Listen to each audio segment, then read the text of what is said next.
पूरे साल में एक महीना श्रावण का 33 कोटि देवी देवताओं ने भगवान देवाधिदेव महादेव के हाथ जोड़कर मांगा है कि एक महीना ऐसा दे दो जिस महीने में अगर संसार का मनुष्य संसार में जन्म लिया मानव अगर मान लो संसार में पैदा हुआ मनुष्य अगर शंकर भगवान को जल चढ़ाना भूल जाए तो 33 कोटि देवताओं ने शंकर भगवान से कहा कि हम देवता देवाधिदेव महादेव आपको जल चढ़ाएं और जल चढ़ाएं और उनकी समस्या भी समाप्त हो जाए। तो देवताओं को देखकर भगवान शंकर ने कह दिया एक श्रावण का महीना मैं आपको देता हूं, उसमें कुछ मत करना, आपको लोटा भरकर जल चढ़ाने की भी जरूरत नहीं पड़ेगी, जो वर्षा होगी देवाधिदेव महादेव पर जल चढ़ाकर चली जाएगी और संपूर्ण विश्व का कल्याण।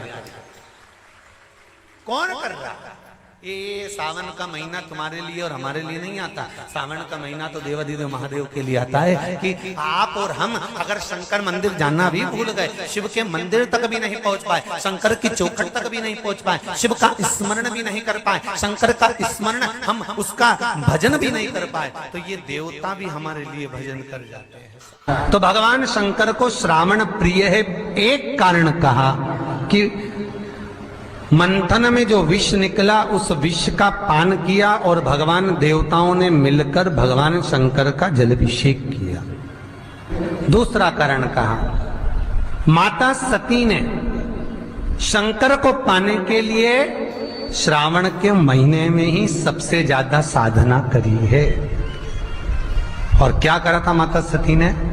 एक बालू का मिट्टी का शिवलिंग बनाती थी, प्रतिदिन शिवलिंग का निर्माण करती थी और शिवलिंग का निर्माण कर कर उसकी पूजन कर कर अर्चना कर कर उसका विसर्जन करती थी सती माता। और माता सती का नियम था भगवान शंकर को पाने के लिए शिवलिंग का तो हमारे यहाँ शिव महापुराण में लिखा है कि पार्थिव शिवलिंग का निर्माण होना चाहिए। और पार्थिव शिवलिंग का निर्माण करना है तो उसके लिए भी वर्णन करा गया। ब्राह्मण श्वेत मट्टी के शिवलिंग का निर्माण करे, वैश्य पीली मट्टी के शिवलिंग का निर्माण करे, क्षत्रिय लाल मट्टी के शिवलिंग का निर्माण करे और शूद्र काली मट्टी के शिवलिंग का निर्माण करे। कितना बड़ा शिवलिंग बनाना चाहिए? अगर हम पार्थिव शिवलिंग का निर्माण कर रहे हैं या हमारे घर में हम कोई मूर्ति रख रहे हैं या हमारे घर में हम कोई मूर्ति को विराजमान कर रहे हैं तो उस मूर्ति का भाव कितना बड़ा होना चाहिए? तो कहा जमीन पर अपने हस्त कमल को रखकर अंगूठे को ऊंचा कर कर देख लो, बस इतनी बड़ी मूर्ति घर के अंदर होना चाहिए। चाहे वो लड्डू गोपाल की हो, चाहे वो दुर्गा भवानी की हो, चाहे वो राम जी की हो, शंकर जी की हो, कृष्ण की हो, जिसकी रखना हो, बस इतनी बड़ी मूर्ति घर के अंदर होना चाहिए। क्यों? इससे बड़ी अगर मूर्ति होती है तो जैसे मंदिर में सेवा होती है उतनी सेवा की उसको जरूरत पड़ती है। और अगर इससे छोटी मूर्ति होती है, जितनी छोटी होगी उतनी सेवा कम करना पड़ती है। तो मूर्ति जितनी छोटी होगी उतना सुख प्रदान करेगी, उतना आनंद देगी। पर श्रावण के महीने में यदि आप रोज शिवलिंग नहीं बना सकते तो पूरे महीने में एक बार शंकर का शिवलिंग का पार्थिव शिवलिंग का निर्माण करना चाहिए, जरूर करना चाहिए। और पार्थिव शिवलिंग का निर्माण कर कर उसकी आराधना, उसकी अर्चना, उसकी पूजन करना चाहिए। नमः शिवाय, ओम नमः शिवाय, ओम नमः शिवाय, नमः शिवाय। पार्थिव शिवलिंग का जब भी निर्माण करें किसी थाली में या पात्र में जिसमें भी आप निर्माण कर रहे हैं, उस पार्थिव शिवलिंग को बनाने से पहले उसके अंदर पात्र के अंदर एक बेलपत्र रखे। बेलपत्र क्या? आपको कथा में कल कहा था, बेलपत्र का वृक्ष माता पार्वती के नयन अश्रु से प्रकट हुआ है और रुद्राक्ष का वृक्ष शंकर भगवान के नयन अश्रु से प्रकट हुआ है। तो बेलपत्र रखकर फिर उसके ऊपर शिवलिंग का निर्माण करें, फिर उसके ऊपर शिवलिंग, उसका लाभ आनंदित होगा, उसका सुख आनंदित होगा, वो आनंद फल देने वाला होगा। कई लोग सीधे थाली में शिवलिंग बना देते हैं। माता पार्वती के हस्त कमल पर शिवलिंग का निर्माण है महाराज। हस्त कमल सुख देने के, तो भगवान शंकर के शिवलिंग का निर्माण करें। माता सती ने भी किया। यही श्रावण के महीने में माता सती शंकर भगवान के शिवलिंग का निर्माण करती है, पूजन करती है, अर्चना करती है। फिर शाम के समय उस शिवलिंग को मस्तक पर स्पर्श कर कर जलाशय में, कुंड में, जल में, बावड़ी में, कुएं में, तालाब में उसका विसर्जन करती मां। दूसरा कारण कहा, सती शंकर को इसी श्रावण में रिझाई थी, इसलिए शंकर को श्रावण अति प्रिय है। कि पहले आती है नवमी, फिर आवेगी एकादशी देवसोनी। तो भंडारिया नवमी का मतलब क्या होता है?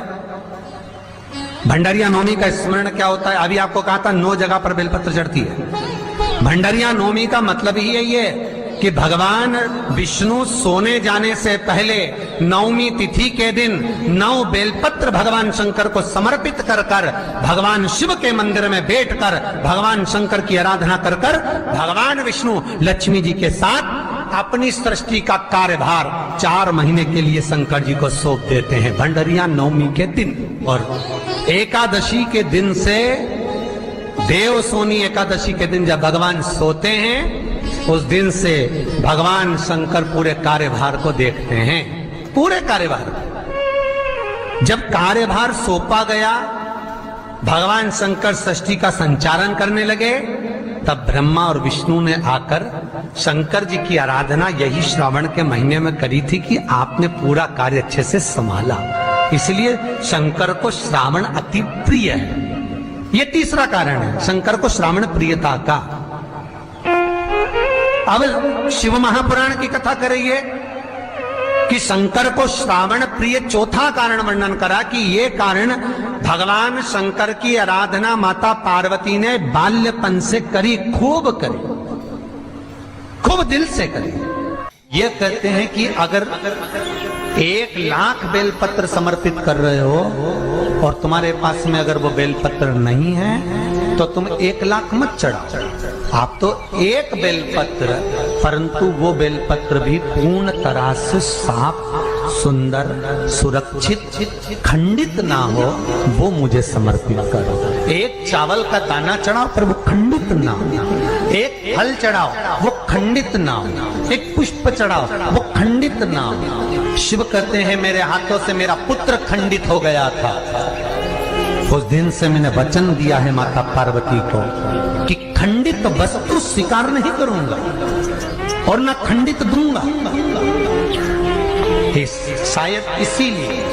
शायद इसीलिए ये चरित्र कथा है कि जिस नारी का गर्भ 2-3 महीना ठहरने के बाद में गर्भ गिर जाता हो, 4 महीना ठहरने के बाद गर्भ गिर जाता हो, गर्भ बच्चा पूर्ण नहीं होता हो, या बच्चा कहीं शरीर के अंदर डॉक्टर कह रहे हैं सोनोग्राफी में कि ये विकलांग है, बच्चे के पाँव में या मुख में या शरीर में पानी भरा गया है, ये सुरक्षित नहीं होगा, ये बुद्धि से कमजोर होगा, या ये बच्चा ऐसा विकलांग होगा, तो उसी समय पर जैसे ही डॉक्टर ने कहा वैसे ही एक श्रीफल, और वो श्रीफल खंडित नहीं होना चाहिए, उस श्रीफल पर जो नारी है गर्भ से है, उस नारी का सिर से लेकर एड़ी तक एक लच्छा मतलब मोली मतलब नाड़ा जो हाथ में बांधते हो कलेवा, उसको नाप कर श्रीफल पर भगवान शंकर का नाम लेकर उस स्त्री का नाम और गोत्र बोलकर बांध कर भगवान शंकर के चरणों में ले जाकर रख दीजिए, फिर वो बच्चे की जवाबदारी शिव की हो जाती है, फिर शंकर की, क्योंकि शिव ने माता पार्वती को वचन दिया था कि मैं खंडित नहीं दे सकता। सारे देवताओं के मंदिर में नारियल फूटता है, हनुमान जी के मंदिर में नारियल फूटता है, राम जी के मंदिर में नारियल फूटता है, देवी जी के मंदिर में नारियल फोड़ा जाता है, पर शंकर जी के मंदिर में नारियल नहीं फोड़ा जाता। आखा की आखा दिया जाता है कि पूर्ण दीजिए, बेलपत्र पूर्ण दीजिए, फल पूर्ण दीजिए, 1 चावल का दाना भी दे रहे हो तो पूर्ण दीजिए। उसमें एक और अच्छी बात है, बहुत ध्यान लगाकर सुनिएगा जरा, जितने आस्था चैनल पर सुन रहे हो, यूट्यूब पर सुन रहे हो, फेसबुक पर सुन रहे हो, या इस पंडाल में श्रवण कर रहे हो, बहुत सावधानी से ध्यान दीजिएगा। कभी श्रावण महीने में अगर आप शंकर जी के मंदिर में जाएं और शिव मंदिर किसी वृक्ष के नीचे हो, बट वृक्ष के नीचे हो, चाहे पीपल के वृक्ष के नीचे हो, चाहे वो आंवले के वृक्ष के नीचे हो, चाहे वो बेलपत्री के वृक्ष के नीचे हो, चाहे वो शमी के वृक्ष के नीचे हो, चाहे जिस वृक्ष, कोई भी वृक्ष के नीचे अगर कोई शिवालय है, शंकर जी का कोई मंदिर या शंकर जी का कोई शिवलिंग रखा हुआ, तो एक दुर्वा किसी भी श्रावण महीने में तुम जब भी किसी शिवालय में जाएं, जिस वृक्ष के नीचे शिवलिंग हो, उस शिवलिंग पर ये शिवलिंग रखा हुआ है, ये जलाधारी है। जलाधारी पर जहां शिवलिंग रखा हुआ है वहां कटी भाग माता पार्वती जी का हस्तकमल, उसके ऊपर रखा हुआ है शिवलिंग, सामने अशोक सुंदरी और भगवान शंकर के दोनों पुत्र गणेश कार्तिकेय, ऊपर से जल गिरता है जया विषहारा शामलीवारी दौतली देव, ये भगवान शंकर की 5 बेटियां। तो जो कटी भाग, इस कटी भाग पर अगर मात्र एक दुर्वा समर्पित कर जिसकी किडनी या लीवर डैमेज हो रहा हो, काम नहीं कर रहा हो, या किडनी लीवर में कोई तकलीफ हो रही हो, या डायलिसिस चल रहा हो, तो मात्र एक दुर्वा उस कटी भाग पर श्रावण महीने में समर्पित कर उस दुर्वा के 7 टुकड़े कर 7 दिन प्रतिदिन सुबह के समय पर उसको चबाकर खा लेने पर या निगल जाने पर धीरे धीरे डायलिसिस बंद होने लगता है और किडनी लीवर अपना काम करना प्रारंभ कर देता है। एक दुर्वा, कितनी दुर्वा? एक दुर्वा, मात्र एक दुर्वा। शंकर भगवान पर चढ़े हुए जल जब नीचे की ओर आता है, जिस जगह पर जल गिरता है उस जगह पर मात्र एक दुर्वा अपनी कामना कर इस शरीर के सुख के लिए शंकर भगवान के जल गिरने वाले स्थान के पास में अवधूतेश्वर महादेव के नाम से रख दी जाती है, तो जिंदगी में कभी बड़ी बीमारी नहीं आती। उसी तरह इससे रोग को समाप्त करने के लिए दुर्वा का प्रयोग किया गया। आप लोगों ने पूर्व में जो शिव महापुराण की कथा कुबेरेश्वर बाबा की धरा से करी थी, वो आप लोगों को ध्यान में होगा। दुर्वा कैसे उत्पन्न हुई थी, दुर्वा का महत्व क्या है, कितनी दुर्वा चढ़ाना चाहिए, कैसी दुर्वा चढ़ाना चाहिए, दुर्वा की उत्पत्ति कहाँ से हुई है, दुर्वा तोड़ने के बाद पानी में डालने के बाद फिर हरी हो जाती है, इसका क्या कारण है, दुर्वा गणेश जी को क्यों चढ़ाई जाती है, शंकर जी को दुर्वा किस स्थान पर चढ़ाई जाती है, इस सारी कथा आपको पूर्व में इसी कुबेरेश्वर बाबा के पावन धरा से सुना चुके हैं, जो टीवी पर डली हुई है। कभी आपने नहीं सुनी हो तो यूट्यूब पर से दुर्वा महापुराण की कथा आप निकाल कर उसको श्रवण कर सकते। उसमें वर्णन किया है कि इस दुर्वा का महत्व क्या है, दुर्वा का क्या। मात्र एक दुर्वा शिवलिंग पर चढ़े हुए जल जहां से नीचे की ओर गिरता है, उस जगह पर मात्र अपने शरीर की कामना करते हुए भगवान से रोग मुक्ति के लिए एक दुर्वा अगर समर्पित कर दी जाए तो कोई बड़ी बीमारी जिंदगी में आ ही नहीं सकती, ग्रहण ही नहीं पाए, मतलब ग्रसित नहीं कर सकती। श्रावण के महीने की श्रावण शिव महापुराण की कथा सुन रहे थे। एक बात दिल से बताना, जितनी सौभाग्यवती माताएं होती हैं, ये संक्रांति पर भी 13 चीजें दान करती हैं, 14 चीजें दान करती हैं। बीच में कोई 16 सोमवार का उद्यापन करेंगी तो भी सुहाग की सामग्री देंगी, उद्यापन करेंगी तो भी सुहाग की सामग्री देंगी, कोई कार्य करेंगी तो भी सौभाग्य की सामग्री देंगी। सौभाग्य की सामग्री का दान क्यों किया जाए, सौभाग्य सूचक वस्तुओं का दान क्यों किया जाए, सौभाग्य की वस्तुएं क्यों प्रदान करी जाती है, क्यों दी जाती है, उसका कारण क्या है।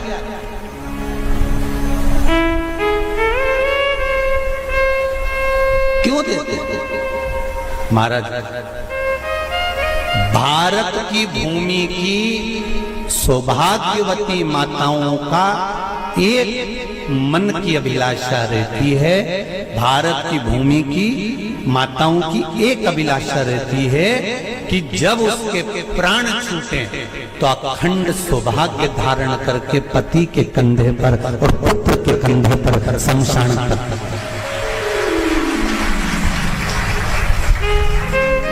ये भारत की भूमि की माताओं की सोच, उनके मन का संकल्प, उनके मन का भाव।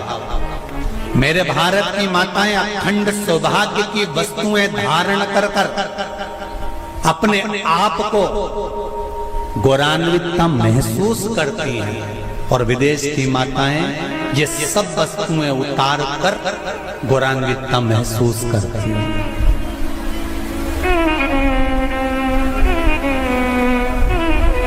क्यों देते हैं चूड़ी का दान, क्यों देते हैं बिंदी का दान, क्यों देते हैं अखंड सौभाग्य का दान? किस महाराज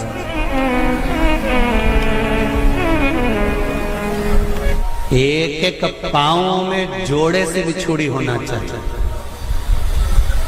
केवल एक नहीं, सिंगल नहीं।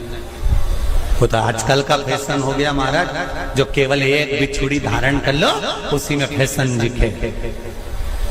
श्रावण की शिव महापुराण की कथा कहती है जब बेटी को विदा करा जाता है और पहली बार बेटी के पांव में जब बिछुड़ी डाली जाती है तो वो बिछुड़ी भी अलग अलग नहीं होती, उस बिछुड़ी के जोड़ को चेन से एक दूसरे से बंधा हुआ होता। बोला सही है कि गलत? जितने आस्था चैनल पर कथा सुन रहे हैं, जितने फेसबुक पर सुन रहे हैं, यूट्यूब पर सुन रहे हैं, सुन लेना कि मेरे भारत की माताओं का जब पाणी ग्रहण संस्कार किसी बेटी का होता है, उसके पांव में जब पहली बार बिछुड़ा पिनाया जाता है, बिछुड़ी पिनाई जाती है, तो वो बिछुड़ी भी एक दूसरे से बंधी हुई होती है, चेन से बंधी हुई होती है। उसको अलग अलग वाली बिछुड़ी शादी के मंडप में नहीं पिनाई जाती। क्यों? जैसे ये बिछुड़ी एक दूसरे से पांव में बंधी हुई है, तुम्हारी जिंदगी अंतिम श्वास तक ऐसी ही बंधी रहे, यही वर्णन है। वो तो अब माताओं ने थोड़ा सा फैशन चेंज कर दिया, अब पांव में ज्यादा बिछुड़ी नहीं पहनती, गड़ती है, चुभती है, एक बिछुड़ी धारण। महाराज